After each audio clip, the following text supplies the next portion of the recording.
Mina ka tahan tänada, et mind üldse kutsuti ja mul on Saaremaa koha pealt alati soft spot südames. Omal ajal ma tegin oma arstipraktikat ja õepraktika mõlemad siin haiglas ja alati meeletagune ärk mulle meeldib. Ja teiseks ma tahtsin teid kõiki tänada, et Saaremaalt on geenivaramus 3200 geendoonorit saadetud, mis on kõige suurem, mis on 10% kogu Saaremaa elanikest ja see on kõige suurem protsent kõikidest nagu omavalitsustest. Nii et suur tänu teile selle töö eest ja et te mõtlete meiega kaasa ja näete tulevikku. Ma räägin teile täna geenivaramust ja personaalsest meditsiinist ja see, mis tuleb. Ja mis ei tule mitte pärast meie surma, nagu minu professor mind omal ajal õpetas, et uurib geneetikat, et seda läheb arstiedaskondasse vaja ükskord, aga see tuleb siis, kui me on kõik surnud. Aga juhtus varem. Professor on surnud, aga meie kõik oleme alles, kes me seal keemiaõnnes omal ajal molekulaargeneetikat uurisime. Nii et 200 aastat tagasi tuli niisugune mõte, et mis mõte? Teadlasel on mõte jookseb ees ja oli näha, mis hakkab maailmas juhtuma ja tekkis niisugune idee, et kui me tahame nagu konkurentsis püsida ja ikkagi oma haigeid ravida edukalt ja mitte eesmärk ei ole mitte ravida, eesmärk on hoida haigusi ära, et inimesed elaksid tervelt, õnnelikult ja mina tahaks, et ma hommikul jääks haigeks ja lõunaks oleks surnud. Ja ma arvan, et see oleks kõige ideaalne variant, et ei ole kellelgi jalus ega seal pöörata ega kallutada. Nii et kui me vaatame praegu, mis juhtub, siis te näete, kuhu siis see 1,5 miljardit haigesse raha kulub. Põhiliselt kulub ta ära siin, kui me oleme siin 60 pluss selles osas. Ja mõnes võttes loomulik, inimene vanemaks kõik nagu kulub, aga siin on meil kõik korras, et mis siis juhtub. Ja meil on natukene inimesed nagu raiskavad oma head tervist. Ei käitu normaalselt, ei sööda, mis on vaja, liiga palju suitsetavad. Suitsetav võtab 10 aastat siit poolt maha. Muidugi, keegi võib väita, et see on ju väga tore, siis ei ole vaja talle maksta siin, aga talle tuleb maksta siin juba.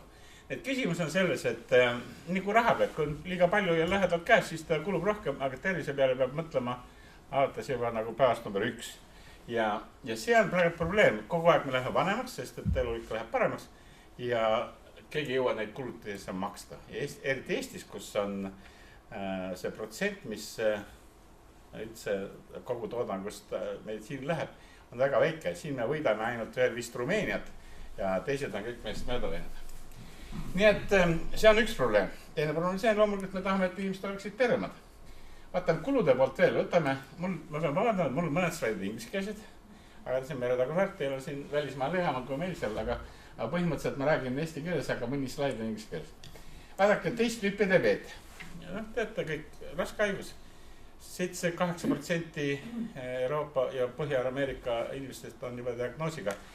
Meil on väga raske välja rääkendada, keegi ei oska nii täpselt siin Eestis arvet pidada. Siin loetakse mõne koha peal sente, aga nad ei oska öelda, palju diabeet maksab, sellepärast ei ole nii palju kaasavaid haigusi. Kas jääd pimedaks, kuidas seda arvestada, võtaks jalg maha, kuhu see kulu läheb. Ühesõnaga, vaadake, Saksamaa tüübid on suhteliselt nagu terased. Ja nad on välja rääkendada, et nagu ühe inimese kohta kulus 2400 aastal 2000 ja 2007 2600 aastas. No ütleme niimoodi, värskemad on, et neil praegu ei olnud, mis mina oleks leidnud. Kujutage ette, et Eestis, meil ei ole nii kallis kõik aastate palgad ja suured õdede palgad on veel väiksemad, aga ravimid on meil kallimad võib-olla kui neil. Aparaate me ostame kallimad ka sakslased, sest meil puudub massiefekt, me ostame ühe aparaadi ja nad ostavad 10 ja saavad odavamalt. Et kokkuvõttes meil on odav, aga isegi kujutage ette, kui selle asemel oleks 1000 eurot ja meil on umbes 70 000 haiget, ka 7%, siis on see ka 70 miljonit. Nii et see on päris suur kulu ja täna see lihtsalt nagu hajub laiali ja me saaks siin ka midagi teha.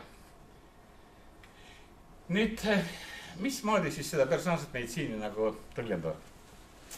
Palju nimesi on ja siin lehed kirjutavad ühte ja iga lehel on oma arvamine ja Euroopa Liit on ka defineerinud seda, mis ta on. Põhimõtteliselt võiks seda jagada 4. Et meil on need harvikhaigused, mis on need, kui õppisime omal ajal ülikoolis, olid need Mendeli tüüpi pärilikud haigused nagu see fenülketonuuria või süstilifibroos, siin üks oli televisioonis keegi juba 30-aastaseks elanud süstifibroosi haige. Siis on vähk muidugi. Ja seda ma kutsuks, et Eestis praegu on niimoodi, et käib genoomide sekveneerimine. Tartu Ülikooli Kliinikumis on genoomikakeskus, kus sekveneeritakse kõik niisugused rasked juhud. Algul tehakse eksoom, mis on ainult see kodeeriv osa genoomist, mis on seal 1-2% ja kui seal ei leia midagi, siis nad saame kokku leppida, et saadakse Harvard Ülikooli, seal sekveneeritakse täisgenoomid ja kokkuvõttes on niimoodi, et kui enne sekveneerimist oli neil diagnostiline hiild umbes 7% leiti haiguspõhjuseid, siis nüüd nad eksoomi sekveneerimise tõstsid selle umbes 25 peale ja kui nad täissekveni sequence'i teevad, siis saavad ligi 50% peale. Nii et arstid on väga rahul, et nende võime diagnoosida raskeid kaasnevaid haigusi on kasvanud. Mis veel on tähtis on see, et nagu selgus umbes 2/3 juhtudel see mutatsioon on tekkinud sel lapsel, mitte ei ole päritud emalt isalt. Ja ma näen seda ja ise näin neid emasid, kui ta nägi, et see on tekkinud lapsel pärast viljastamist. Küsimus on selles, et emal võt niisugune kivi langeb võlgadelt, saab aru, et nad tunnevad süüdi, et ma andsin nagu oma paha geeni oma lapsele, aga ta ei andnud. Ja järgmine laps võib täiesti terve olla. Ja see pereplaneerimus on ka väga tähtis, mitte isegi kui me ei leia diagnoosi, ei leia seda põhjuslikku geeni, sest tihti on võimalik seda ka ravida. Ja sest me ei oska teda ravida, kui me ei tea, mis on põhjus. Ja vahel on seal 2 mutatsiooni, see ajab kliinilise pildi nii sassi, et mitte keegi, isegi Ameerikas tüübid, Ameerikas ei ole ka mingi üliinimesed, täpselt samasust nagu aastad nagu meie. Ainult, et lihtsalt neid on rohkem seal. Ja see on selle harvikhaiguste teema. Aga vähiga on Asiklar ka, siin on väga palju tehakse just vähialast tööd, kuna on nüüd selgunud, et teatud mutatsioonid tekitavad vähki. Ja see vähiga on 2 tüüpi asja. Ühed on niisugused pärilikud vormid ja meil on, ja ei ole niimoodi, et meil on üks vähigeen. See on täitsa normaalne geen, on lihtsalt läinud, nagu öeldakse, kontrollivalt välja. Ja mõned on siis niisugused üksikud kõrge penetrantsusega geenid, nagu rinnavähi puhul on see BRCA1 või KRAS seal jämesolvähi puhul. Aga on teil 1000 geeni, mis soodustavad vähiteket ja ka neid saab tänapäeval uurida. Et meil ongi nagu põhimõtteliselt kõik, võtaks niimoodi, et need harvikhaigused muutuvad üha komplekssemaks, kuna selgub, et üks geen on küll põhiline, kuid seal on taustal väga palju geene. Võtame kas või see süstifibroosi, seal on üks delta F508 on põhimutatsioon, üle 60% Eesti haigutest või Taanis näiteks ligi 80% omab seda mutatsiooni, kuid lapsed surevad osa sama mutatsiooniga. Esimesel eluaastal ja teine elab 30-ni. Miks? Sellepärast, et taustageenid on erinevad. Ja see on tähtis täna aru saada. Vähiga on niimoodi, et kui on teatud mutatsioon, siis on võimalik teha antikeha ja antikeha rajub seda väga hästi, seda paneb selle valgu inhibeerib ära ja te näete, kuidas metastaasid kaovad nagu võluväel. Jama on lihtsalt selles, et vähk on väga heterogeenne ja mõne aasta pärast tekib uus kloon, sest ta läheb hulluks, piltlikult öeldes muteerub sellepärast, et seal on mingi ebastabiilsus, mis on ka geneetiline, ei parandata ära. Aga kui kõikides rakkudes DNA-d kopeeritakse praktiliselt iga 100 päeva tagant, oleneb natuke kohast. Mõne rakud näiteks seisavad nii nagu on, nagu sündisite, mõne rakud on seal, hoitakse soojas kohas, nendega midagi tehta. Aga näiteks spermatozoide kogu aeg peab sünteesima. Ja mida vanemaks saad, seda rohkem tekib seal vigu, sellest, et need, kes kontrollivad seda kvaliteeti, need ka lähevad vanemaks. Ja nagu vanasti oli, et tehase väravast läheb välja, TKO on seal, aga kui need on vähe pärast õhtul väsinud või niisama, siis lasti praaki väravast välja. Täna on ka niimoodi, et need valgud, mis peavad kontrollima DNA kvaliteeti, on ka kehvad ja seetõttu vanemal inimesel ikkagi juhtub rohkem mutatsioon. Vähiga on väga meie nagu vähiga väga palju ei oska tegeleda, sest pole head ideed, mis teha. Et kuidas me seda vähki ära hoiame? Ainuke viis on see, et iga aasta võtad veenist milliliitri verd, sekveneerid kogu genoomi, teed 100 miljonit nagu riidi ja vaatad, kas tekib mingi vähimutatsioon, vähi arenguks läheb aega, et kui sa leiad mingi, siis võib-olla saad varakult €. Aga see tähendab seda, et see sekveneeri peab maksma 15 € ja see masin peab olema nagu kingo värpa, mis veel ei ole võimalik.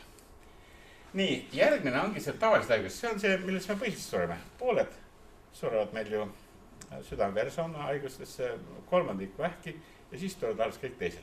Kus Eestis on veel muidu see, et igast õnnetused on mõne aasta on 3. kohal, mõni aasta 4. kohal, mõne aasta 5. kohal, sõltub kuidas on. Ja nendega siin nagu põhiprobleem, siia kulub põhiliselt raha ja siin on see kriisilised vaevused, need teise elupoole kroonilised haigused, need on kõik siin.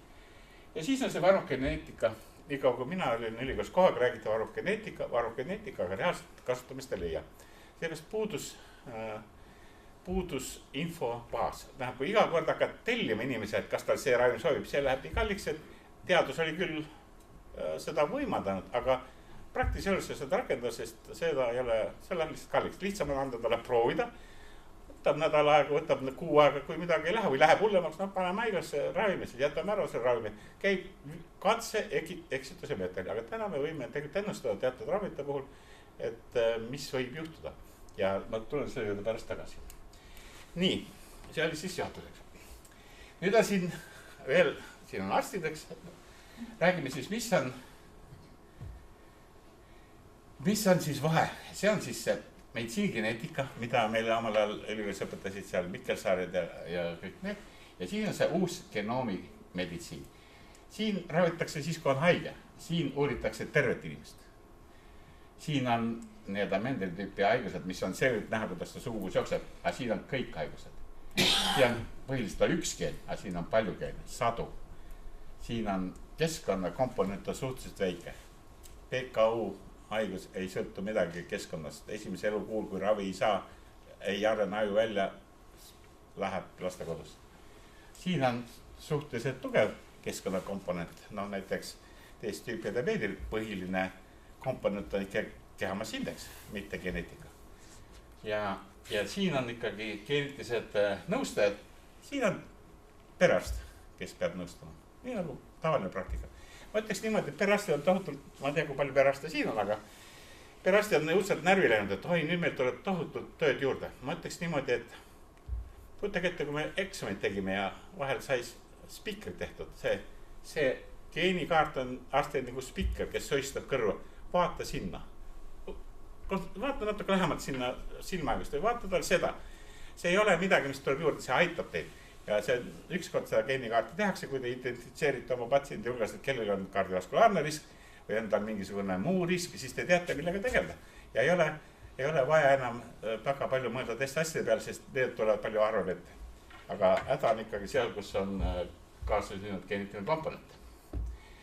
No, üle 10 aasta tagasi üks Ameerika arst oli välja siis niisuguse kontseptsiooniga, mida ta kutsus 4B meditsiin, mis tähendas inimestes sõnades, et predictive, riskennusta. Ja see on see, mis geenikaart teeb. See on, mis me geenivarus praegu nagu püüame juurutada, on eelkõige ennetav meditsiin.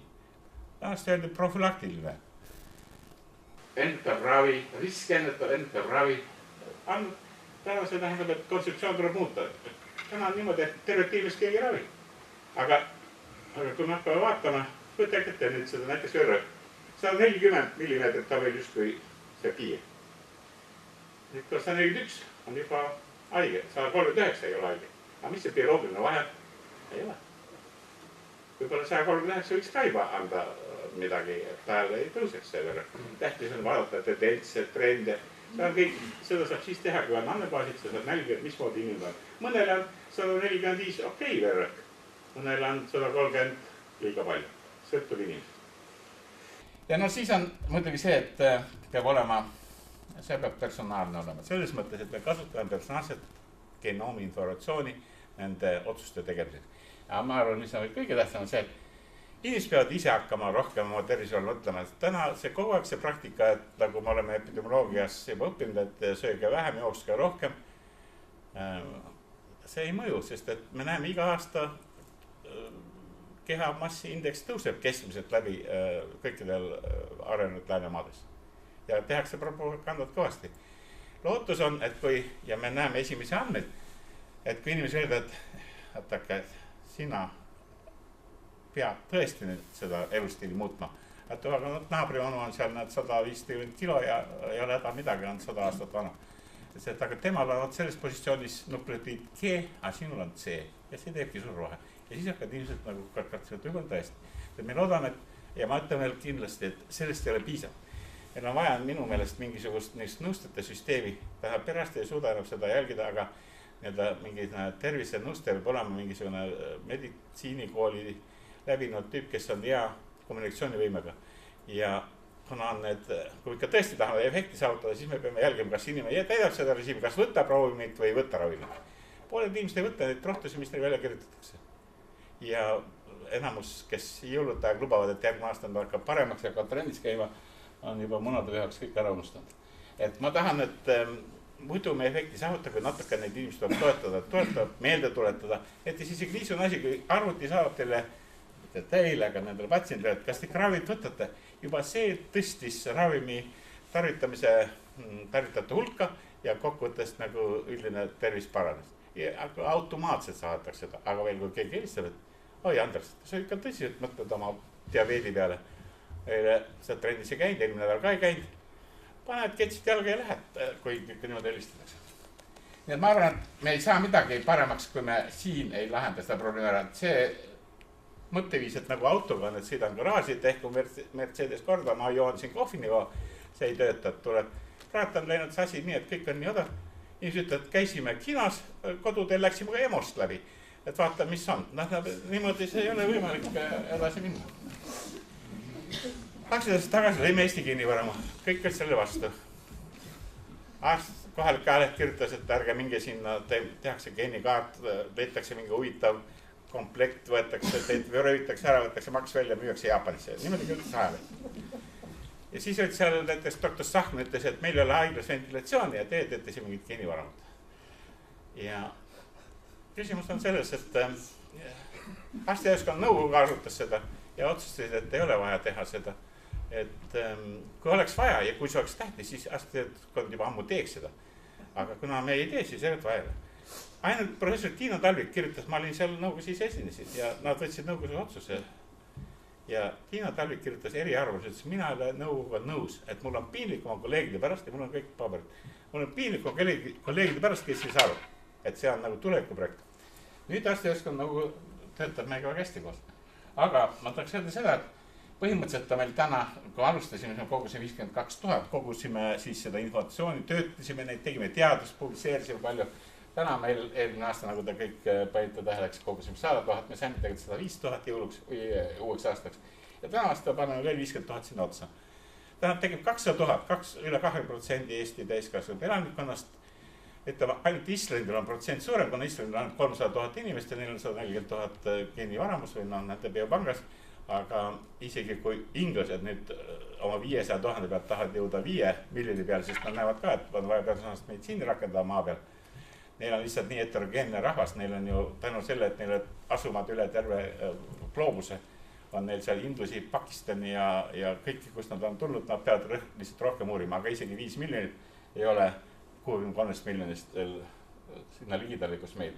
Rahva peale saab rakendada seda personaalset meditsiini niisugustes maades nagu praegu nagu Soome, kes väga jõuliselt liigub ja meie ja siin hakkavad näed teised järgi jõudma, Holland näiteks ka. Nii et on hea niisugune uurimisbaas, mis võimaldab uurida detailselt Eesti elanikkonna geneetilist arhitektuuri. Personaalse meditsiiniga on huvitav see, et kuigi see on personaalne, siis enne ei saa seda personaalselt rakendada, kui me oleme uurinud kogu populatsiooni ära. Ja see on nii nagu, uurite näiteks järvi. Me ei saa uurida, lähed ühe järve ära, ütleme, kas on suur või väike. Me peame tegema aerofoto tervest Eestist ja vaatame, palju meil järvi üldse on, millised nad on, kes on suur, milline väike, suur. Saame öelda, milline on neljakandine, milline on ümmargune. Kõik pilt peab oli saama, siis me saame ühte kirjeldada. Siin on saama, me peame kõik ära kirjeldama. Ja siis me saame ühele öelda, mis võib juhtuda teiega.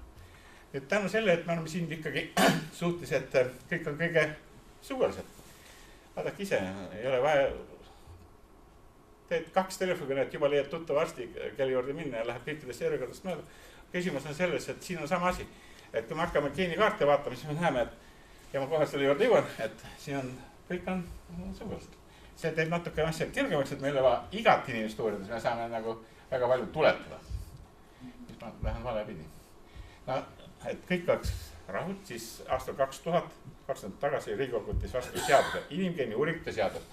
Ja seal on ainult üks asi, et uurige, tehke geneetikat, koguge andmeid ja kasutage teadustööd tulemusi, et rahva tervist parandada. Ja nüüd oleme jõudnud siia, kui niimoodi võtta, siis me lihtsalt täidame seadust.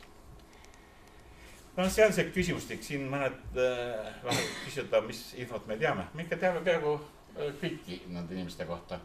Ja kuna meil inimesed on lubanud meil uurida ka pärast geenivaramuga liitumist, mis nendega on juhtunud, siis me teame ka, mis juhtus pärast ja see on eriti väärtuslik veel. Ja mida vanemaks see geenivorm läheb, seda väärtuslikum see info kulgeb. No näiteks ütleme, me küsisime inimeste käest, et mis nad viimasel nädalal sõid. 22 toiduainet, mitu kiilo leiba, kohvi, teed, mitu trinki panid ja kartulit ja säia ja leiba ja vorsti. Vaadake, siin on tüübid, kes panevad natuke ainult vorsti ja seda limonaadi, ütleme, ja need on põhiliselt, kes, ja nad teed ka siin, põhiliselt vorsti ja limonaadi peal natuke leiba. Ja need ongi, kellel on kõige rohkem südame-veresoonkonna haigusi. Tähendab, et ja kui me räägime inimestega, siis ilmselt, aga mis on tähtis, peaks mul kõht täis on? Ei ole. Söömisega on tähtis, et mitte ainult mida sa sööd, et sa arvad, et on tähtis ka millal see peab pidama režiimi. Inimene töötab 24-tunnise rütmiga. Te magate 4:30, aga juba hakkavad siin geeniekspressiooni värgid tööle, et olla hommikul valmis teie croissantiks ja kohviks. Te ei teagi, aga juba tüübid siin töötavad. Ja kõige tähtsam veel, et millega, mitte millal sööta, vaid tähtis on kellega süüa. Sest inimene sotsiaalne loom, ta on tähtis, et ta oleks lõbus, ta oleks huvitav ja ta ei tunneks sellest üksikune. Ja kui sa kellegi sööd, kes on meeldib, läheb paremaks tervis ka. Söömine on väga tähtis, inimestel sellest aru. Tähtis on ka muidugi uni. Aga unest ma täna räägi ja ma ütleks veel, et peale selle, et me tegeleme personaalse tervisega. Mul on geenivaravas terve grupp, kes tegelevad personaalse toiduga. Aga ma pean tõesti veel tõeliselt pensionile jääma, kui ma saan hakka rääkida personaalsest haridusest, sest siis läheb lahti. Ei saa ka niimoodi, et kõik lähevad hommikul kell 8 kooli, praegu öeldi, et lähme kell 9, tohutu kisa on lahti. Aga kui me hakkame vaatama, et inimesed ei saa kõik õppida täpselt ühe programmi järgi. Ühed on niisugused, teised naasugused, see on ka, me peame natuke siin ka vaatama, et lapsele pakkuda haridust, mis talle kõige paremini sobib, kõigile kõik ei sobi. Et nagu me ei saa kõik käia ühe ülikonnaga või ühe numbri kingadega, nii me ei saa ka tegelikult koolis käia, aga lihtsalt süsteem seda võimaldab. Aga kui uued tehnoloogiad tulevad, siis on võimalik ka natukene õpetada lapsi teisiti. Esimesed 50 000, kuidas me saime, häälake, muidugi naisi tuleb rohkem, mehi tuleb vähem keskelt läbi, aga põhimõtteliselt on kõik annuaalsusrüppad grupid esitatud, vanemad prouasid tuli vähe. Nemad ütlesid, oi, et ma olen haige, et me ei sobi, vaadake see geenitoonor ja veretoonor, need natuke läksid sassi. Inimesed said aru, et sa oled verega toonor, siis peavad olema ikka terve ja jõus ja hea, aga siin nad ei tulnud. Ma käisin pensionäride raadios mitu korda rääkimas, lõpuks ikka neid tuli. Aga siin me küsime, et miks te tulite, siis naised ütlevad, küll, et minu jaoks võib olla hilja, aga mul on lapsed. Aga mehed räägivad, et Eesti teaduse toetab ülikooli, keegi maininud siin eriti nagu lapsest midagi. Aga igal on eri nagu printsiibid või põhjused, miks nad tulevad geenitarvesse. Nüüd räägime, nagu mismoodi me näeme siis Euroopa geneetilises kaardi välja. Eestlased on siin. Mis me tegime? Võtsime 300 000 geenimarkerit üle terve genoomi ja analüüsisime nende fragmentide või nende markerite sagedust. Ja on üks meetod nagu põhikomponent või peakomponent analüüs, me saame panna nad kaardi peale. Ja sellesse ringi siin tulevad kõik nagu Balti riigid, nagu siis Loode Venemaa, ühesõnaga see Peterburi, Novgorodi, Pihkva regioonid, kus põhiliselt meie venelased on pärit. Seal venelased käisid ja kogusid nendes seal kuskil Valdai küladest neid proovi, ütlesid, et täpselt nagu teie, et valged juuksed, siis silmad, need on vanad mis on siis soome-ugri alad kõik seal kuni Kaamajõeni välja, soomlased on põhjalikult uurinud. Putin on puhas soome-ugri, see on juba teada, Newsweek pani esikaanel selle uudise. Aga soomlased on siin. Ja Soomes on nagu need isolaadid seal. Omal ajal 500 aastat tagasi Rootsi kuningas Vaasa küüditas need mööda metsi seal Vene piiri äärde pani maha, et paarkond perekonda siia metsa Salla, siis on Koobia ja need kõik need külad seal. Kuusamo. Tead, oled seal metsa sees 30 tükki, ega siis rong ei käinud, rattaga ei saanud sõita. Seal samas abilusid, seal risti-rasti abilusid kõik oma vahel. Ja tekivad nagu need geneetilised haigused, tekivad homosügood, kõik te teate, 2 heterosügoodised kokku võib juhtuda homosügood. Araabia maades ma olen nõustanud Katari genoomi projekti, seal on 40% abieludest kõik onupoegade ja onutütarde vahel. Ja sünnib tohutult igasuguse kaassünnud anomaalitega lapsi. tahavad nüüd geneetikat rakendada, et seda kuidagi tagasi hoida, aga lihtsalt ei raatsi kaamel või lambelt teistes perekond anda, kõik peab jääma perekonda ja hoitakse niimoodi koos. Vaadake, rootslased on siin meie sõbrad. Ei ole soomlaste moodi, õnneks ei ole meie moodi, ei ole ka Lääne-Euroopa moodi, nad on omaette siin täiesti. Aga siin on kõik Lääne- ja Kesk-Euroopa. Ungarlased olid väga petlenud, et nemad saavad sakslastega kõrvuti. Nad arvasid, et nemad on ikka nagu vinna-uurid rohkem, aga tegelikult nad geneetiliselt ei ole. Lihtsalt isegi see keel ei ole päris selge. Seal ka 100 aastat tagasi, kui see Austria-Ungari impeerium lagunes, siis nad seal ka nagu rahvusromantiline teema tekkis, et me oleme ikka nagu kuidagi teistsugused kui need austrialased seal. Ja Lõuna-Itaalia seal Puugli ja Kalabria ja need on siin. Nii et niisugune nüüd on Euroopa kaart. Need vahed ei ole eriti suured, aga põhimõtteliselt on tulemas. Ja kui me paneme siia maailma rahvad, näiteks jaapanlased või mingid Aafrika grupid, siis terve Euroopa samas asjas moodustavad ühe pleki nagu öeldes. Nüüd, kui me vaatame eestlasi päritolujärg, siis me teame, kus on inimesed sündinud ja kus nende vanemad on sündinud. Siis näete, siin helistub 4 suurt nagu klastrit. Nagu Põhja, mis on siis põhimõtteliselt nagu Eesti ja Saaremaa on sellesse. Ja siin see oli Taani, see oli ka Taani. Hiiumaa on täiesti eraldi. Oleks hindel küll mingit sarnasust ei ole hiidlastega. Ma saan aru, et see iga päev paistab see ka välja. Ja vaadake, siin on see Tudeks, kõik on siin kandis. Ja siis on see Mulgi maa ja Pärnumaaga siin eraldi. Aga kui me läheme täpsemaks, siis me saame teha 18 klastrit. Ja need enamasti koonduvad nagu suurte kihelkonna kirikute ümber. Et kuni kolooside tekkimisi inimesed tegelikult olid paiksed. Võeti, abielluti, kui hakatama suguvõsa uurima, siis enamasti on kõik ühest kohast pärit, aga siis alati oli keegi, kes läks linna või kuhugi mujale või mõni tuli juurde. Saaremaale näiteks ju keegi juurde saanud tulla, maad jätnud, kõik läksid ainult välja. Ja seetõttu Saare on väga stabiilne. Et näete, siin on see ja kui me võtame ühe tüübi ja teeme ta geenikaardis, siis me saame öelda, kas ta niimoodi pärit või ta on siit kuskilt Kesk-Eestist või Viljandi kandist või Saaremaalt. Easy, ei ole üldse probleem, saame öelda, kas sa oled Saksan või kuskilt maalt. Mis rahvas arvab? Rahvas üldiselt toetab seda. Kui me tulime ülikooli alla, siis protsent läks kõrgemaks. Kui olime sihtasutus, siis inimesed arvavad ikka, et sihtasutus on mingid näkerdavad seal rahadega ja nagu nii vastatud ära. Aga nii kui tulid ülikooli alla, siis me Riigikogus oli arutelu ja siis öeldi, et vaadake, ülikooli riik ei olnud veel 100 aastat vana. Ja ülikool oli 375 selle ajal, siis tulvist oli veel elust, tuli ütles, vaadake, et rahvas usaldab ikka 375 aastast ülikooli rohkem kui 100 aastast riiki. Et nii oli. Nüüd me saame andmeid igalt poolt ja saame iga inimese kohta panna kokku niisuguse haiguse trajektoori, sünnist surmani. Ja siin on meil kõik need ICD-10 koodid, see on see haiguste rahvusvaheline klassifikatsioon. Meil on kõik retseptid, meil on see ka, kas te ostsite retsepti, mis välja kirjutada, see on olemas ja see, kas te ostis, see ka. Kas te alla nii, seda meil ei ole. Nii et see on kõikide kohta olemas ja vaadake, kui neid on palju, need on 10 000, siis hakkad peale vaatama, et siis hakkavad tulema seosed. Hilisemad haigused, mis elu puhul tekivad, on seos mingisuguse lapsepõlves oleva haigusega. Tavaliselt mingi põletikuga. Põletik tundub, et on kõige kahjulikum asi, mis siin üldse on, eriti lapse ees.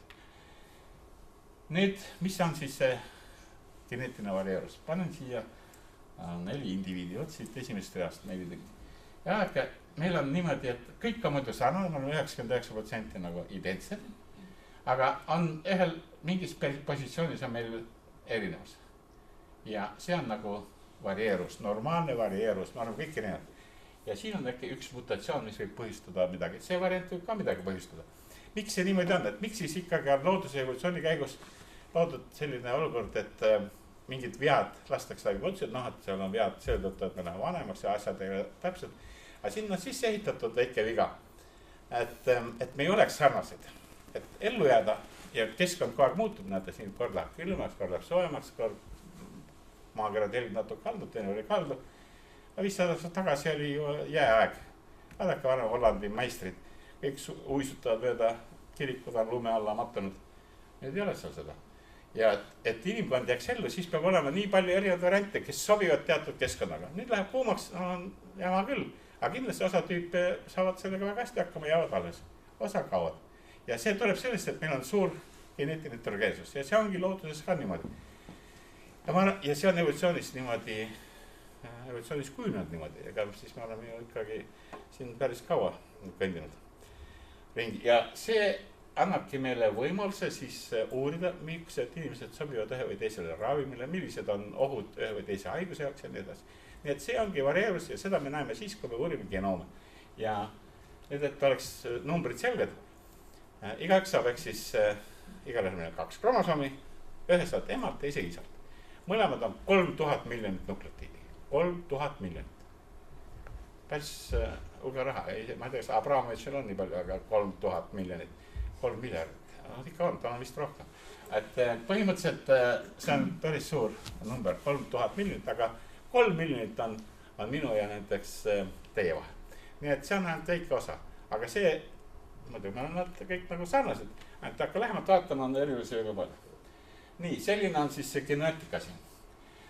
Et siis genoomi keskuses me seal uurime, me oleme igasuguseid uuringuid, mitte ainult ei sekveneeri genoome, aga me oleme vaadanud siin ka küll metaboloomikat ja uurinud seal telomeeri ja igast asju uurinud, et meil on innovatsiooni, molekulaarset innovatsiooni päris palju.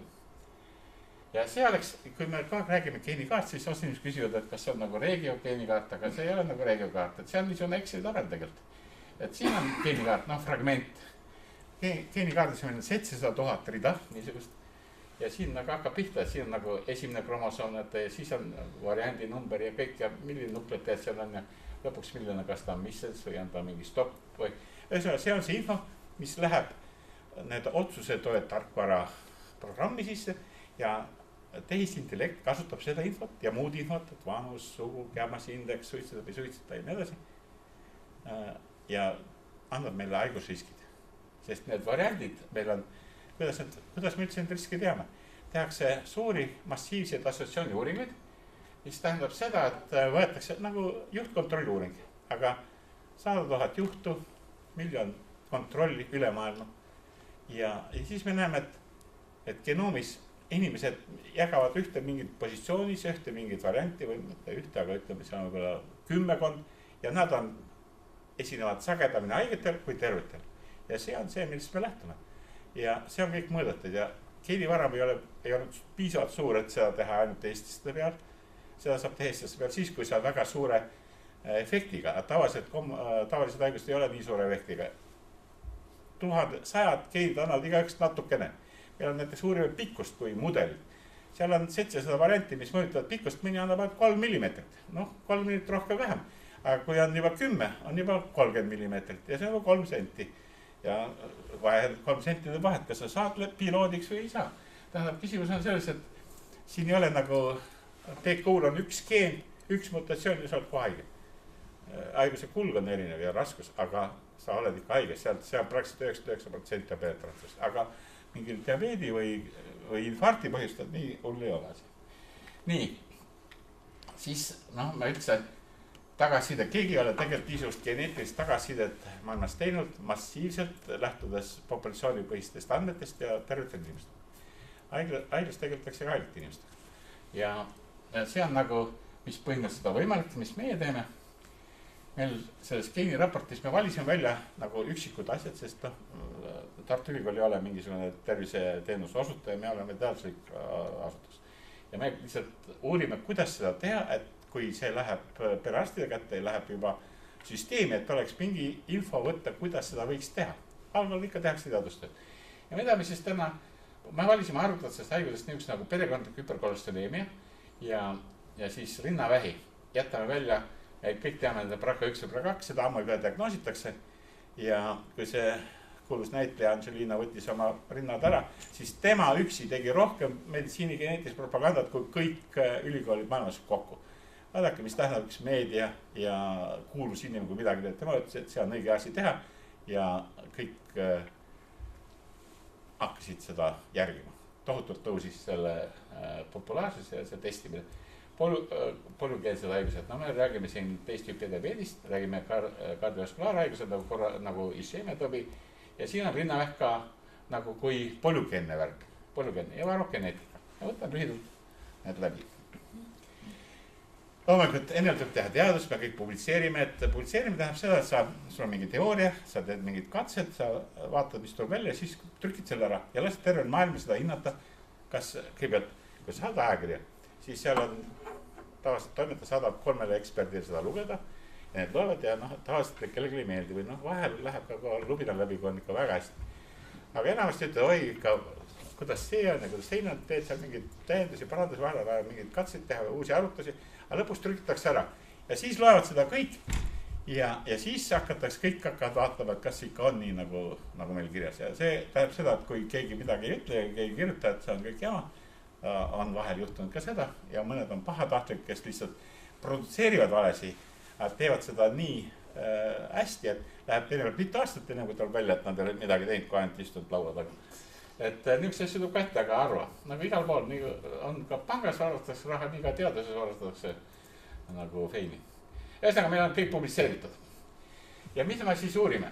Kui me võtame suvalise tunnuse, ma tahan veel öelda, et haigused ei ole mitte midagi muud kui üks pideva tunnuse üks ekstreemsus. Ja me otsime neid kõrge geneetilise riskiga isikuid, kes siis on selles standardjaotuses siin parempoolses otsas. Ja selleks on siis nagu meetodid välja, kuidas seda teha. Ja ma ei hakka sellesse tehnoloogisse süvenema, aga ma räägin seda, et me kasutame 700 000 markerit üle terve genoomi ja igal sellel markeril on oma sagedus, iga marker tähendab ühte nukleotiidi ja see tema osa haiguse tekkel, seda mõõdetakse P-väärtusega statistiliselt ja mitte 0,05 nagu meil on, vaid meil on 5 korda -8 võib olema see P-väärtus, et üldse satuks sinna tabelisse. Nüüd, kui me vaatame nagu reaalselt case'e, et intsident, et need on need juhud, mis juhtusid pärast seda, kui inimene tuli geenivaramusse. Vaata, meil on nagu unikaalne seis. Inimesed liitusid geenivaramusse, meie arstid tegid ülevaate, mis haigused neil on, kõik läks kirja. Ja nüüd on läinud 10 aastat, keskelt läbi 10 aastat on jälgitud, nüüd tekivad neil uued haigused, mida siis ei olnud, kui ta liitus. Aga nagu öeldakse, et geneetiline eelsoodus oli olemas. Nüüd me saame kasutada neid haigeid, kes olid siis haiged, kui nad liitusid ja me töötasime välja tarkvara, mis kasutas nende haigete informatsiooni, tegime siis selle tehisintellekti põhinev tarkvara, mis peaks võtma arvesse seda informatsiooni, mis nende genoomis oli. Ja nüüd incident case'ide peal, need uute case'ide peal, mida me teame, sest meil kogu aeg raporteeritakse kõikidest andmebaasidest, sealhulgas ka suurtest kliinikutest, mis inimestel juhtub, kuni haigekassani välja. Ja siis me kontrollime seda tarkvara, kui hästi ta oleks neid ennustada, mida me nagunii juba teame. Ja see on nagu unikaalne võimalus, paljudes kohtades, enamus kohtades seda võimalust ei ole.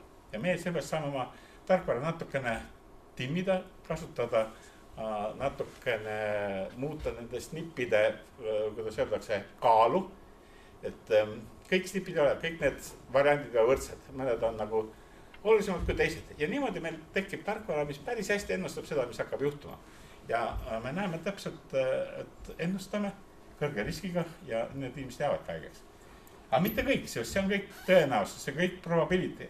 Midagi me nii hästi ei tunne, et me saaks väga täpselt öelda, aga kui risk on seal 4, 5, mõnikord 8 korda kõrgem kui tavalisi inimesed tänavalt, siis tuleks selle ka tegelikult. Siin on ülemised 20% on siin, nagu keskmine 20-8 on siin ja siin alumiselt 20% geneetilise riski järgi.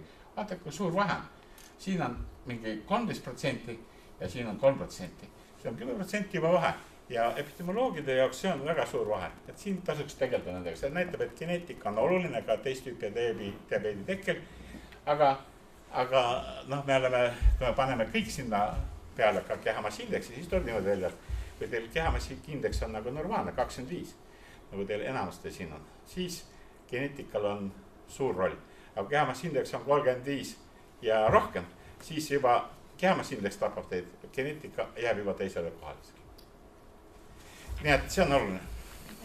Ja see on üks niisugune raport, mida me nagu kasutame. See on, me natuke kogu aeg seda muudame vastavalt sellele, mis see tagasi on, aga see oli niisugune raport, mida me näitasime inimestel, kui ta tuli siis nõustamisel, me kutsusime 2000 inimest välja, 1500 on käinud ja diabeedi kohta ütlesin, et vaadake, teie risk on siin, et teil on 10 inimesest 2 on veel suurema riskiga kui teie keskelt läbi ja nüüd, mis juhtub, te olete täna siin 54 aastane ja teie kehakaal on selline ja kui te lähete siia, siis teie risk, või hoiate oma kehakaalu, siis te risk on siin, kui te olete 70 aastat, 75 vana. Kui te natuke hoiate kehakaalu tagasi, te võite natuke vähendada isegi oma riski, aga kui te lasete selle lõdvalt minna, nagu näiteks mina, siis on risk siin. Ja see on inimese käes, inimene hakkab siin mõtlema, et see on ikka reaalselt käib minu kohta, et võib-olla ma ikka tõesti jätan selle suhkru panemata või veel üks limonaad jääks nagu ostmata. Ja ma arvan, et kui siin natuke inimesi aidata, siis see võiks veenda inimesi. Nüüd võtame isheemiatõvi, sama värk, ülemeselt 2% siin, keskmist siin, lõu siin. Vaadake, kui palju geneetika mõjutab ikkagi infarkti. Ja kui me vaatasime, meil on alati soomlased on kõigil eeskujuks siin midagi Eestis juht enne, kui soomlased teevad, aga nad võtsid niisuguse oma andmete põhjal. Nemad on teinud epidemioloogilisi uuringuid juba kaua. Meil oli niisugune küll Kareeliast, neil oli Finriski uuringud, kui meil Venemaal ei tohti midagi teha ja 90 algus visati kõik mina, mis olid, siis nende võtsid niimoodi, et võtad 100 000 inimest ja kasutad neid niinimetatud tavalisi riskihindamise, mida kutsume näiteks räimigami tüüpi, et vererõhk, kehamaad, kehakaal ja nii edasi, lipiidid, siis on niimoodi, et on nagu kõrge riskiga tüübid, keda hakatakse ravima. Siis on nagu keskmine risk ja ei eelda ravi ja siin on madal risk, nendega ei tegelda üldse. Nüüd, kui sa võtad need keskmise riskiga tüübid, keda täna ravita ja teed neile geneetilise uuringu otsa, siis jälle tekib 3 rühma. Kõrge riskiga, keskmise riskiga ja madal riskiga.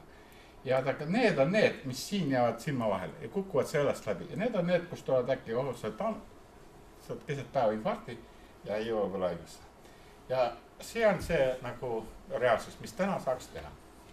Nüüd me võtsime niisuguse diagnoosi või niisuguse haiguse nagu hüperkolesterolemia. Arstid siin 1-200 Eestis on, kellel on, kes on näinud niisuguse patsiente siin? On käega märkanud, kas oled näinud ühte perekondlikku hüperkolesterolemia patsienti? Et ikka tuleb ette. Nüüd, mis on näha, on see, et maailmas üldse neid vähe diagnoositakse, sest 1-200 ei olegi nii arv, 5 tükki 1000-st, 10 000-st juba 50, 100 000-st 500, 1 miljonist 5000. Ja me ajame siin vastsünnitusskriininguga, teeme 15 000 last aastas, saame 2-3 tükki PQ-ga, paar tükki hüpertüreoosiga, näemasti kogu saak. Et küsimus on selles, et siin on nagu väga palju niisugust, kuidas öelda, niisugusi haigeid, potentsiaalsed haigeid, kes üldse ei tule süsteemis välja.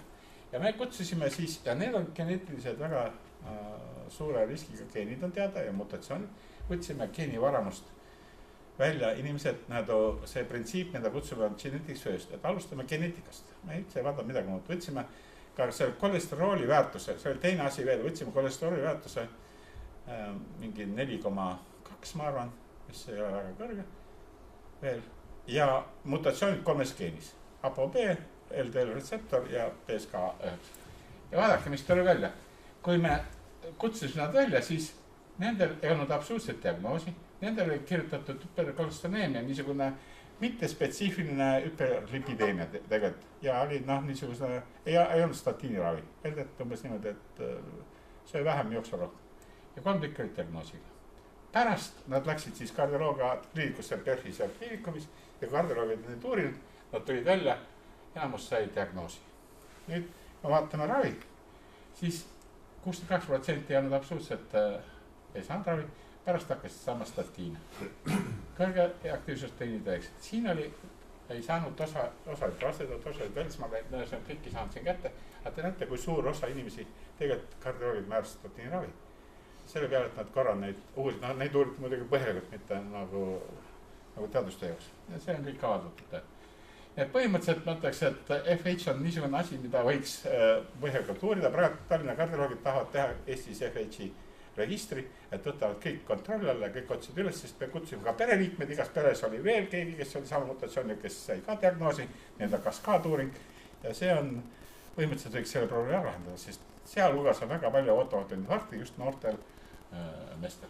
Rinnajääk. ma mõtlesin, et rakka 1 ja 2 on eraldi teema, täna neid paneele sekveneeritakse, neid inimesi, kellel on need mutatsioonid saadakse kätte ja need ei ole midagi, ainult saadakse kätte siis, kui on perekonnas vähemalt 3 vähihaiget, ovaariumi või rinnavähki. Aga teistele tehakse tegelikult mammograafiat alates 50. aastast. Otsitakse üle populatsiooni aasta, ainult vanus on see asi, mida järgi kutsutakse välja. Me võtsime 800 markerit üle terve genoomi ja mida me näeme? Me näeme, et kui võtad siin top 25%, siis on palju rohkem keesse kui selles alumises ja see on populatsiooni keskmine. Me kõik oleme õppinud koolis, et kui naine saab 70 aastaseks, siis on tal 5-6% tõenäosus, et tal on juba rinnavähk.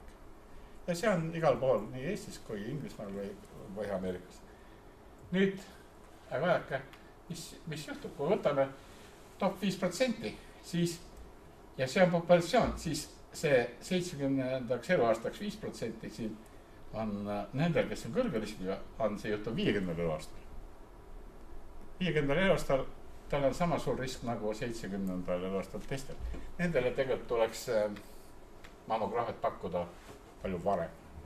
Paljud on surnud, enne kui ta saab 50 või ta on juba haige, pole midagi mammograafias enam seal teha. Ja onkologid, meil on 2 projekti täna siis kliinikumites. Tartu kliinikum siis uurib rinnavähki nagu haiglas, kasutades geeniinfot. Need on nimetatud RITA projektid. Ja isheemia tõbi on siis põhiliselt PERFi käes seal tegeled. Ja viimane teema on varugeneetika. Me teame, et enamus, täna me saame uurida, me kasutame 11 geeni üle terve genoomi, mis metaboliseerivad ravimid ja umbes 30 toimeainet. Toimeainet on palju rohkem, aga ja geene on ka palju rohkem, ainult et täna on tuntud üldse umbes 64 geeni, mis üldse kuidagi moodi ravimitega seotud, aga osad nendest väga harvad ja optimaalsem alustada 11 geeni. Nii, keskmiselt 5,5% kasutavad ühte nendest 32 ravimist, mida me uurime päevast päeva ja need on võimalik analüüsida. No jälle, ei ole 50%, on 5%, aga me ei saagi, ükski asi täna ei tööta niimoodi, et on yes or no või kõike muudab. Personaalmeditsiin ei ole, mis võidab kuhugi, annab natukene asjal juurde. Personaalmeditsiin on üks instrument. Vanasti tuli siin ultrasound, röntgen, tuli tomograafia, magnet, nagu öeldakse. See on ka üks instrument ja mida me näeme on see, et osad inimesed väga halvasti metaboliseerivad teatud ained ja teised metaboliseerivad jube kiiresti ja enamus on siin nagu keskel. Ja täna saame vahet teha, millised on millised. No vaadake, ravimid, ükskõik kui head nad on, toimivad ainult teatud hulgal inimestele ja siin on nagu näha, antidepressandid võib-olla on pooltele, siin vererõhu ravimid suhteliselt vähestele. Küsimus selles, et inimesed ei reageeri niimoodi. Ja sellepärast nad ka need ei võta, nii nagu me tahame, et nad võtaks kirjutadalli, ei võta neid. Ja vahel ei võta sellepärast, et ta läheb kehemaks, aga vahel ta lihtsalt ei usu. Ja me teame, et arstid ka osa ei usu. Meil on õudselt inimesi, kes on statiini vastased ja nii edasi. Need kokkuvõttes idee oliks selles, et meil on siin, mul on see parem slaid siin, ma tahaks nagu konkreetselt näidata, et mis ikka juhtub, kui me võtame ühe retseptori geeni haplotüübid, mis tähendab, need on need reaalsed nukleotid, mis tal genoomis on. Ja kui võtame valge rassi, siis näeme, et haplotüüp number 2 on praktiliselt pooltel inimestel. Haplotüüp number 4 on kolmandikul ja siis on haplotüüp 6, mida ülejäänud on kõik väga arvad. Aga kui sa võtad näiteks aafriklased, siis nende kõige sagedasem on hoopis haplotüüp 6. Aga meil on haplotüüp 2, see oleme erinev. Ja nüüd, kui sa vaatad, kuidas ravimid mõjuvad, siis sõltub see astmaravim, sõltub, milline sul haplotüüp on. Kas see on 2 ja 4 või 2, 2 ja 4, 6. Ja vaadake, kui palju sõltub ravimid tulemus lihtsalt sellest, milline haplotüüp inimesel on. Ja kui sa paned ühe sama doosi, lähtud ainult sellest, et ta üks on laps ja teine on täiskasvanu, aga ei arvesta üldse genotüüpi, siis mõnele on ta liiga palju, mõned on liiga vähe ja see ongi see probleem. Me näeme nüüd oma andmevalist, me näeme seda, et kedagi hakati ravima, väga kena oli kõik ja siis aastal tuli idee, et pane veel ühe ravimidele otsa ja siis ta lõpetas haiglas kohe. Tekkis tugev kõrvaltoime, hospitaliseeriti. Kohe võeti ravim maha, hakkas parem jälle. Siin alustati kohe nagu vale jalaga, aga muudeti ravim ära, võtab rahulikult. ja ma ütleks, et seda me näeme täna nagu helikopterit, meil ei ole vaja enam midagi teha või mõõta kuhugi saata, sa vaatad seda lihtsalt, see peaks jõudma sinna. Täna on teil see andmebaas, kust vaadata ravimite koostoimet, et ei oleks 2 ravimit korraga, mis tekitavad 3, mis halvasti mööda. Sinna samma peaks sattuma ka see info ja töö käib, valitsus on hakanud sellega tööle. On olemas muidugi rahvusvahelised ravijuhendid, mis teha ühe või teise variandiga, me lihtsalt kasutame neid nagu eesti keeles, võtab need variandid ja me on välja töötatud niisugune raport, siis see geenikaart, mis meile näitas, see tabel läheb sisse ja mida välja trükib niisugusesse välja. Vaadake, siin on mingi konkreetne patsient, siin on konkreetsed nagu geenid, enamasti on tsütogramm 450 geenid ja siin on see genotüüp, milline on ja siin tekib see, seda tohiks talle panna. Sellega on okei, siin tuleb doosi vaadata, teised on okei. Ja see on tegelikult kasulik, sellest, et tegelikult läheb päris hulga inimesi, umbes 2-3% patsientidest tegelikult saavad mingisuguse kõrvaltoime, mis nõuab haigla sekkumist või arsti sekkumist. Et kokkuvõttes on see, et meil on rahvas väga heterogeenne, vaja võtta need populatsioonist välja, kellele see ravim ei mõju või mõjub halvasti ja ravida ülejäänusi. Ja see on väga oluline ka ravimiarenduseks, et ka siis need ravimikatsetused ei pea olema nii pikad, nii kallid. Täna läheb üle 10 miljardi makstakse täna ühe uue ravimi välja toomised ja kogu aeg läheb iga aastaga vähemaks neid, mis üldse turule tulevad, sellest, et ei suudata enam leida ravimid, mis läbiksid ravimikatsetused niimoodi, et keegi ei sure ära. Ja kokkuvõttes on vaja täna geneetiliselt kirjeldatud populatsiooni, et ravimikatsetusi teha ja ravimid tuleb anda sellele, kellel on see geenidest tehtud. FDA Ameerikas on pannud niisuguse leibeli peale üle 100 ravi, et seda ei või enne manustada, kui tal on tehtud teatud mutatsiooni ahel. Nüüd, mis inimesed arvavad? Vaadake, inimesed käivad, 1500 inimesed on käinud, meil kõigi kohta ei ole andmed, aga esimese otsa kohta võtsime tagasi, et inimesed küsime nende, et kas nad said üldse aru sellest, kas nad on hirmunud või kas on erine, kui ma lihtsalt räägin, et sul on mingisugune risk, aga geneetiline risk on nagu erinev kuidagi. Inimesed võtavad suhteliselt rahulikult. Nad külmalt, relaxed, ei ole nagu pingul, ei ole ärritunud, ei ole murelikult. See näitab, et neil vahet ei ole, ei tee vahet geneetilise info ja teistel riskidel. Ja see otsuse tarkvara on see, mis automaatselt peaks seda kõike tegema. Ja kokkuvõttes süsteem peaks töötama niimoodi, et kõik, mis meil tuleb, kõik läheb sinna andmebaasisse kirja, järgmine kord on keegi Andrina ühe patsient, me teame, tema perekonnas on sama probleemid, me juba teame, kust otsida, keda hoiatada.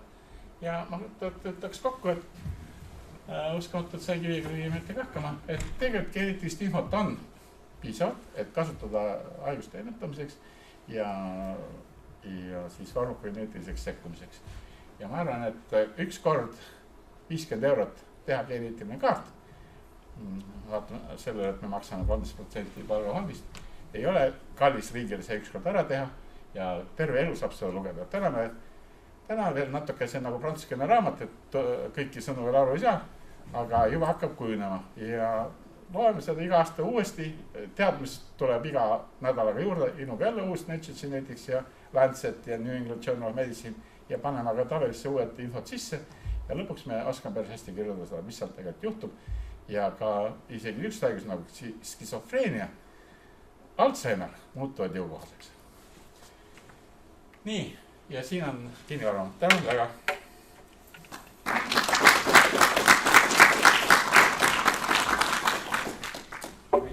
Professor Mäskulu, on ka küsimusi? Kui ma nüüd olen andnud selle niinimetatud ühinenud selle geenitoodang. Siin te saate kõik, seal saate ülejäänud 800 geeni kohta informatsiooni, see populatsiooni. Seda teada saan. Kui te, nüüd on niimoodi, et 2000 inimesel me saatsime kutset, me ei suuda seal Tartu Ülikoolis rohkem teha, sest me ei ole haigla ega diagnostikasutus, me oleme teadusasutus. Kutsusime 2000 inimest, et seda tagasidet anda.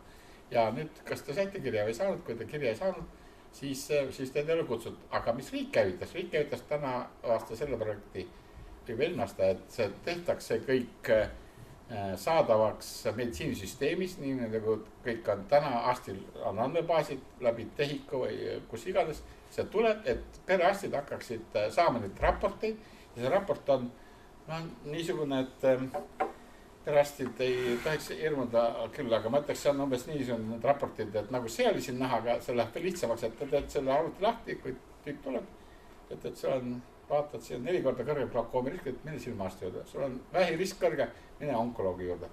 Et see on nagu, toimub nagu niisugune suunamine, kui on kõrged riskid, siis suunatakse erialarsti juurde. See on see nägemus praegu, mis hakkab juhtuma. Ja see peaks juhtuma siin, no ma kujuta ette, kulutada riigihanked välja see aasta, tehakse need IT-lahendused, see on kõik IT-lahenduste taga. Ja natukene ka ütleks siis nagu mingitel, ütleme, ma ei tea, peab olema kas ministri või haigekassa mingid korraldused, peab tekitama hinna sellele teenusele ja see kõik praegu käib, sest ministeerium töötab sellega palalt, võeti tööle asekantsler Kalle Killar, kes selle teemaga tegeleb ja minister toetab seda täies jõus. Vaatame muidugi pärast 3. märtsi, mis seal juhtub, aga põhimõtteliselt on plaan, et see kõik läheb meditsiini osaks, nii nagu iga teine meditsiin. Ja ülikool ikka tegelikult teadusega edasi. Ma saan aru, et hetkel siis oma antud proovi kohta nagu mingid hetkel kohe ei saa, kui te ei ole selle 2000 hulgas. Sest meil on, me tegelikult oli niimoodi, et kutsume 2000 ja osa inimesi nagu ei vastanud kohe. Ja siis me panime nagu kalendrisse, et meil oli veel inimesi kirjutanud väga palju, kes tahavad. Ja võtsime, et pange siis ennast kalendrisse ja siis, aga kui jutt oli läinud lahti, et juba 1500 inimest on juba saadud, siis äkki tuli meil 1000 inimesi ja umistasid meil see kõik selle tore ära. Ja meil on 5 geneetilist nõustajat seal ülikoolis. Me ei saa nagu meditsiini teha. Ja siis on niimoodi päeva muusse kalendri kinni, sest ei ole võimalik, et me lihtsalt anname nagu valesi ootusi. Nüüd riik peab lahendama selle ära, kuidas hakkab olema, et 800 perearsti ja teised arstid saaksid hakata seda infot kasutama, mis sealt tuleb. Sest andmebaasist. Nende raportid tehakse kõik valmis enne. Midagi ei pea geneetikat õppimise arst. Ta lihtsalt tuleb. Vaadake, kui teil täna tuleb saate tomograafiasse kellegi või röntgenisse. Radioloog kirjutab alla, mis on seal see diagnoos. 2 rida. Ega perearst ei pea hakkama vaatama seda kompuuterpilti. Radioloog kirjutab, nii kirjutab, nüüd tekib ka geneetikaga, ei ole vaja õppida. Keegi peab minna füüsikakursust võtma, kui tuli kompuutertomograafia. Geneetikat peab õppima. Nii et mingisugused täienduskursus ja selle vastus me teeme täienduskursused, inimesed, lihtsalt me teeme ülikool, seal on täienduskeskus, me 80 perearsti koolitasime välja selle RITA projekti jaoks, et inimesed peavad ikka natuke aru saama, mis see projekt on ja kuidas see üldse toimub ja ikka inimesed ei saa aru ka teinekord, et kas ikka on nagu tõeline värk, et võib-olla see ongi kõik nagu puhuvad seal mingid soolopõhud seal ülikoolis. Aga kui nad käivad läbi selle kursuse, siis ikkagi kõik olid poolt. Kõik tahavad teha. Näevad, et ikkagi uue asjaga tuleb kaasa minna. Vaadake, meil on 800 perearsti umbes. Kui me alustasime geenivaramuga, siis 600 läbisid meie kursused tollal. Me tegime ligi 30 tundi muide. Eetika, seadus, kompuuteri kasutamine, geneetika ja kõik. 200 ei võtnud osa, ütles, et ei ole huvitav. Nüüd 600, kes läbisid kursused, 400 hakkasid nagu tööle. Ja nendest 400 200 kuhusid 8% geenikontaktist. Vaat see näitab, mis on reaalne huvi. Kas erialaarstid, ütleme haiglas töötades näevad sama andmeid? Nemad kõik andmed, võtame kardioloogid. Need pedikardioloogid läksime selle FHI projektiga sinna, nad olid väga umbustlikud. No mis asja, tuled selle ülikoolist, me oleme arstid siin. Aga kui projekt see läbi ja nad nägid, et nendel on diagnoosimata tüübid seal jooksevad ringi ja võivad iga päev infarkti saada, nüüd nad tahavad teha registrit, nüüd tahavad kõik asju teha, andke neile aga geeni andmed, nüüd on tohutult, ma ütleks, et protestandid muutusid katoliiklaseks kohe, kui näevad andmeid ja reaalset tulemust. Nii et ka meil Saaremaal võib olla siis hulk inimesi, kes on siis diagnoosimata või? Võtta 200, teil on siin 40 000 on Saaremaal, palju teil on? 32 peaks. 32 000, no võt, nii palju neid ongi siin. Aga meil mõne pärast ütleb, minul ei ole ühtegi, mina tean need kõiki. Ei tea kõiki. Kui sellest ei saa aru peale vaadates, et ta on, sest tal kolesterool normis, kuidas sa tead? Mul on ka selline küsimus, et kui nüüd need järgmised 50 000 on ära kogutud, kas, kui keegi veel ärkab, kas ta saab ka olla geenitoona? Alati saab. Nagu öeldakse, kui geenitooru tuleb, on Mauru saati kodus. Aga ütleme, kas see 50 000 see saab olema pidev? Tähendab, et kas riik hakkab finantseerima seda? Riik ütles niimoodi, et järgmised 4 aastat nad finantseerivad personaalse meditsiini programmi Eestis iga aasta 5 miljonit.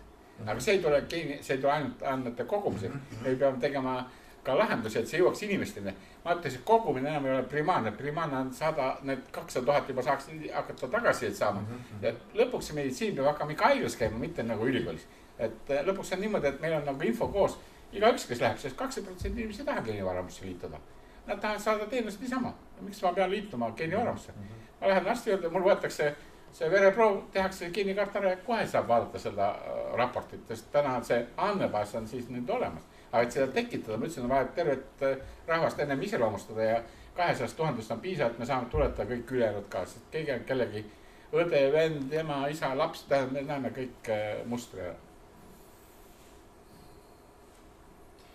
No erialiselt ma küsiks ka selle küsimuse, et verehaiguste suhtes, et teatud mutatsioonid on eluajal omandatud, et kui anname, eks ole, nüüd geenid, ütleme täna, kui ma olen 20-30 aastane või 40 aastane, kui ma olen 70 või 75, siis on mingid mutatsioonid toimunud, et kas see on mõttekas tegevus?